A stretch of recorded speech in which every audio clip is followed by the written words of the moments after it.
Welcome to the Everyday Nerd Podcast. I'm your boy Lou P, and alongside always with us we'll start out with the great Jocelyn. Jocelyn, introduce yourself. Hi, everybody. This is Jocelyn. Call me Joss for short. Okay, and with us as usual as well, our man DJ GOC. What's up, player? What's up, man? I'm looking forward to this podcast. So, yeah, the last time the folks out there heard us, we obviously talked about the great Avengers movie. And moving on, we obviously are going to talk about the latest Marvel Cinematic Universe movie and the Ant-Man and the Wasp. So, here we go. Your thoughts, everybody, on this movie. Let's have Gio. Gio, kick us off. What do you think your thoughts were when you initially saw this movie, and how'd you feel about it? Go ahead. Honestly, man, I loved it. I love the first one because it's one of those movies that is just, you're going to go in, you're going to have fun. It's not too serious. It's never too dark. And it's just great. Like, I can watch it a million times, and I'll always find something different with each viewing. But I will also know that I'm going to laugh at each moment. It's a great movie. I loved it. 2 thumbs up. Go ahead, Joss.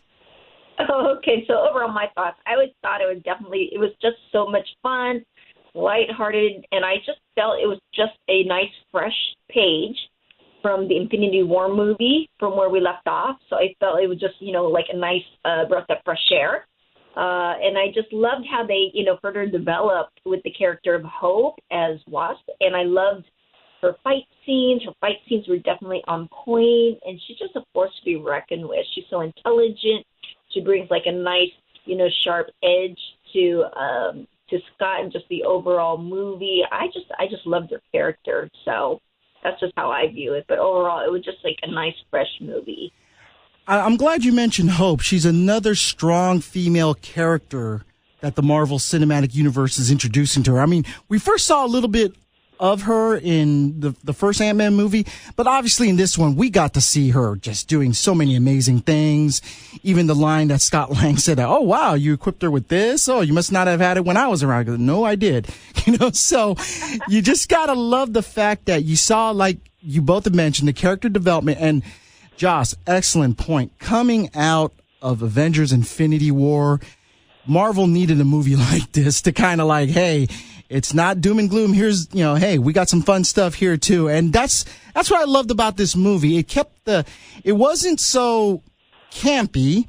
It kept it light. And for, maybe there could be a handful of hardcores that, when I say hardcores, obviously, the comic geeks out there that we love so much that may not have liked it. They think it was a little too this and that. And maybe they felt there should be more character development with certain people. We're going to obviously talk about the characters when we go through this movie and talk about it more. But, overall, I thought, again, another good experience going through it.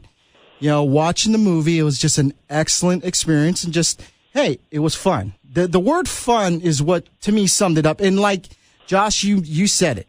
Coming out of Infinity War, you needed a fun movie. You couldn't get too intense like it was in Infinity War. So. And it was fresh.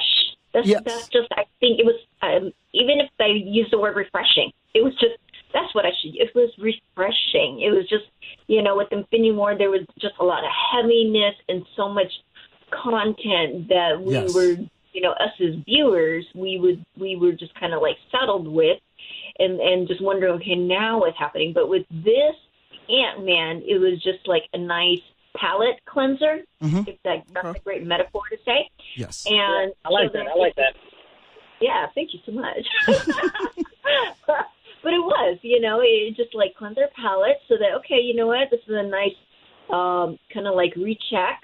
Like, there's more to it as far as like other characters who are going to bring in more depth to the next Avengers movie. So I thought this was like the right movie to put right after Avengers. Yep. So go ahead, Gio. You were going to say something. No. I was totally agreeing with Josh. I mean, to me, I went in knowing that I was going to have a fun ride, and it did not disappoint. Okay. Good. And yeah, like we all three of us agree, it was much needed. And Infinity War, as much as we were anticipating it and waiting for it, there was so much going on with so many characters, and you were kind of blown away. You was like so much to take in, while this movie, it's just concentrating on just Ant-Man, the Wasp, Hank Pym, Janet, it just condenses it for you to kind of like take that breath, kind of relax and just enjoy the ride, as opposed to when we did Infinity War. I felt like it was that roller coaster that was going really fast, going up and down, left and right, loops, inverted spins, the whole thing. But then this one was more of a, hey, we're just going to relax now. This is kind of like the boat ride. The boat ride, the log rides, if you guys remember those. Just, relaxing, and then we'll talk about it later, but we will get that big down drop there. So at this point, we'd like to talk about some of the Easter eggs. If some of you folks out there, we know we have a lot of comic geeks out there, and I'm saying that term affectionately, by the way. We know a lot of you are out there, and you might have picked up on some of these Easter eggs that the movie sent out there. And we want to touch on some of these here today. So, Joss, why don't you give us some of your favorites that really jump out at you when it comes to this movie? Well, one in particular, it just like really made me crack up.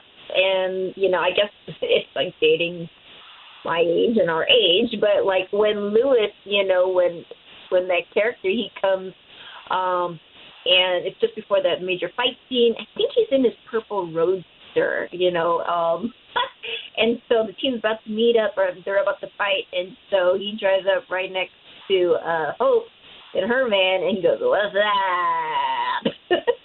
Oh, that was awesome. Nice. Yes, very much. That was a great reference. I loved it. I loved it. I just cracked up because it was like the right timing. And he even had to explain it, What's that? Exactly. When he starts explaining it too, that's what makes it a little more funnier in that sense too.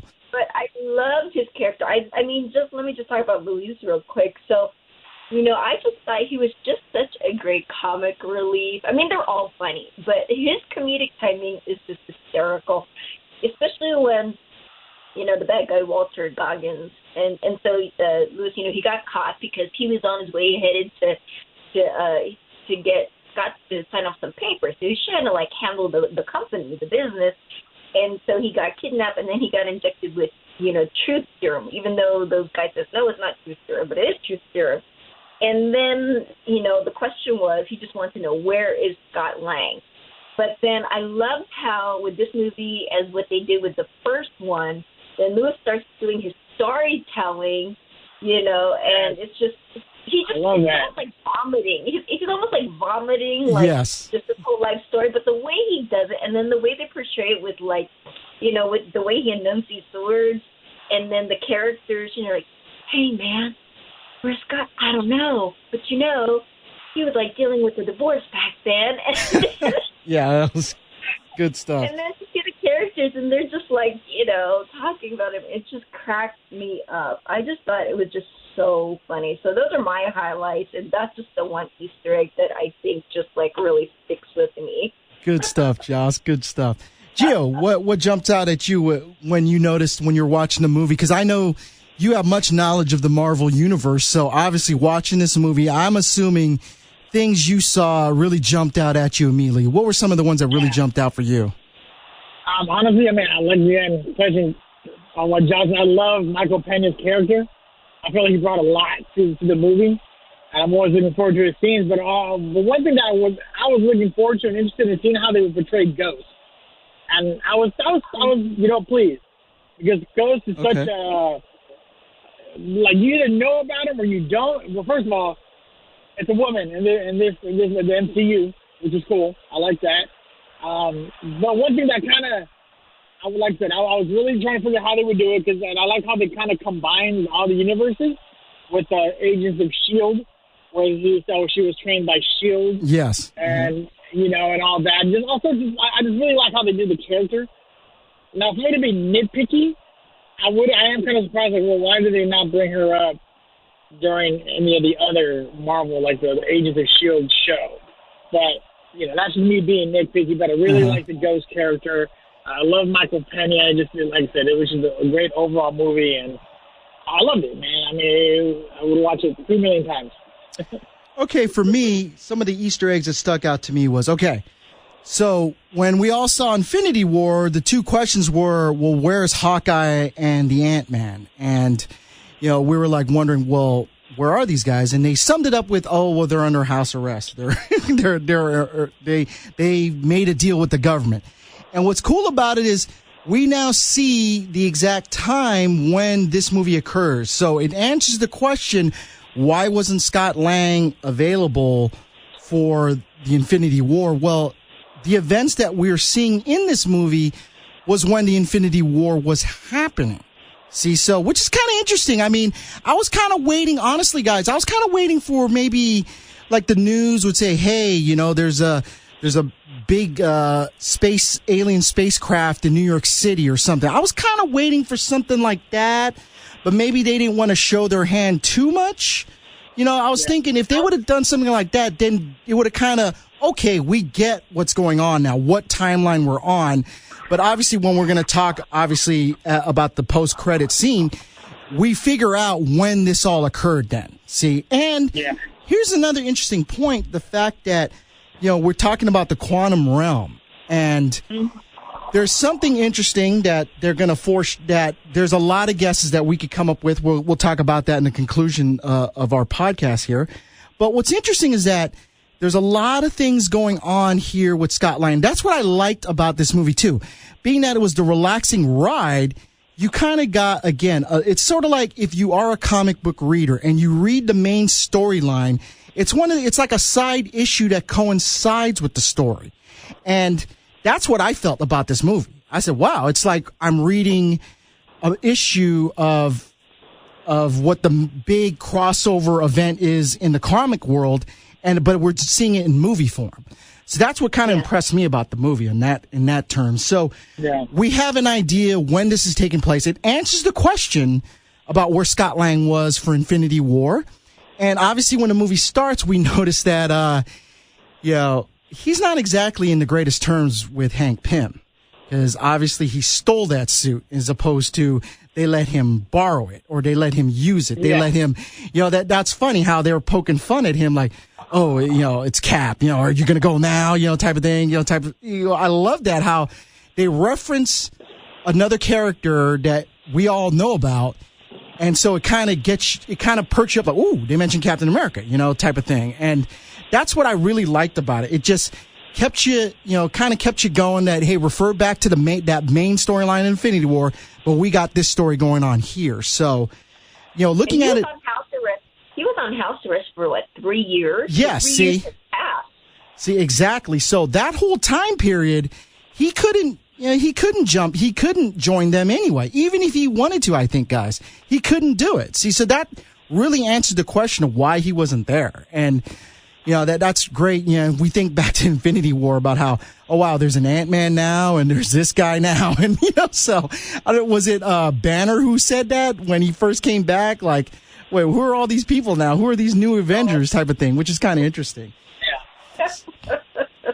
Okay, guys. So we overall like the movie. You're listening to the Everyday Nerd podcast here with your boy Lou P, Gio, and the great Jocelyn. So just want to say that overall, those are kind of our thoughts on the movie and some of the things that really stuck out for us. What I also liked about the movie is the fact that how the lab was so important, and yet you could shrink it like it's a walk-on luggage. That was really cool. I'm glad you brought that up. That was so much fun. How the lab could shrink, and hey, we gotta say it. A lot of the Bay Area references and San Francisco references in this movie. But let's be honest, I don't think Stockton Street looks like that. I don't think Broadway looks like that. It looks a lot like L.A., but I won't judge. But I'm sure you couldn't add all the strip clubs because of the yeah, really. Why didn't they do that? That would have brought authenticity, I thought. No. Okay, so here it is. So we're watching this movie. We have a nice fun ride, and like I said, I'm feeling like it's like the log or boat ride where we're just relaxing after a long, Infinity War with the intense stuff. And so, obviously, if you're listening to our podcast now, that means you have seen this movie. So we are now going to talk about the post-credit scene. Now, here's the thing. Post-credit scenes, I don't know about you guys, but I still do not understand why people get up at the end of the movie. The end of a Marvel movie. Why are you getting up? You figure I'm now at a point where about 90% of the audience stayed, but I still had people getting up. I'm like, all right, fine. And if they did get up and they did see Infinity War, they missed. They missed the most crucial part. Exactly. So who would like to discuss, who would like to bring up the most crucial part about the post-credit scene? Go ahead. Go ahead, Joss. Go ahead, Joss. Or Gio. Gio, do it. All right, so obviously, because of the end of Avengers, he took out half of the MCU characters, obviously. And what I found interesting was when he was stuck in that quantum realm, how Hank, Hope, and Michelle Pfeiffer's character, I'm drawing a blank. They were gone. Like, I was shocked. But what was interesting was Ant-Man was okay. So that kind of got me thinking, wait, so does that mean that Thanos' power with Infinity Stones does not work in that realm? Ooh. Interesting. Joss, your thoughts? I also liked how, even just the build-up, we just knew, when you mentioned that building, how they were able to, make the building really small and portable. Now they're able to make that machine that they built fit into that van, and so they can just, do research and experiments wherever they go, and as they're on top of the building and everything's, going along. He was supposed to go in there to get, I think, was it healing elements? Yeah, exactly. And we're going to go get some healing elements. And then you hear the countdown, and that's the part that I think got me, was they said, okay, we'll pull you in 5, 4, 3, and I don't even think if they even said 3. And then we were like, wait, what happened? And I think in my audience, in our theaters, my audience, we just gasped. Yeah. Because we saw they were gone, and the whole audience just gasped like, oh, that was the reaction in the theater.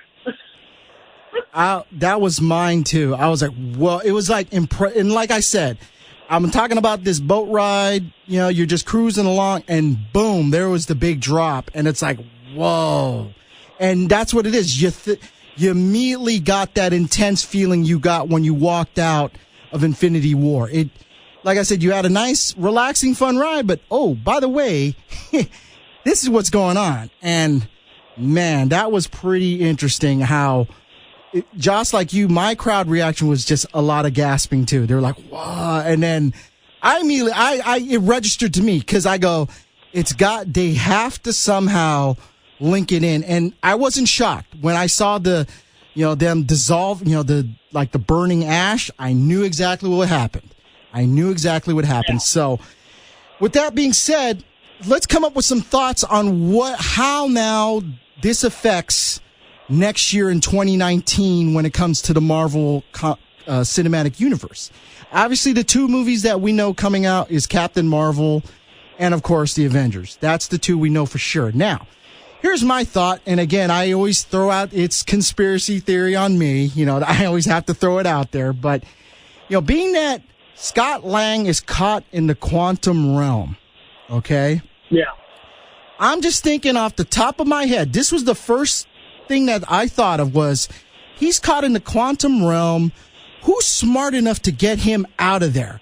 If all the people have just vanished, who's smart enough to get him out of there? And then the first guy that came in mind was Tony Stark, but I go, not Tony Stark. Banner, maybe. But this guy, I go, you know what? I think if certain companies have settled issues, I think possibly we could see this guy named Reed Richards come in and help out, get Scott Lang out. That'd be the perfect way to introduce the Fantastic Four. I mean, that's just me. I'm playing conspiracy theory on that. I know I may be going way out of the box on this one, But I'm thinking this is the perfect time, if they get all this done, to bring in the Fantastic Four and have Reed Richards get Scott Lang out of that quantum realm. Your thoughts? I don't. For once, I'm going to say I don't know. I really don't know how this is going to play out. I mean, I have so many questions as far as, when the next movie hits. I mean, of course, they've got to show Scott's still in the quantum realm. I mean, he's got to. I don't know how he's going to get it. Or is it where he crossed paths with someone who has been, dissipated? Did they go into the same area? I don't know. I mean, he's got to interact with another Avengers somehow, and I'm wondering, could this be a place of limbo for these others? I don't know. Gio, your thoughts? I don't know. So this is probably going to be another little far-fetched, but I think that Lawrence Fishburne's character, Bill Foster, will make a comeback.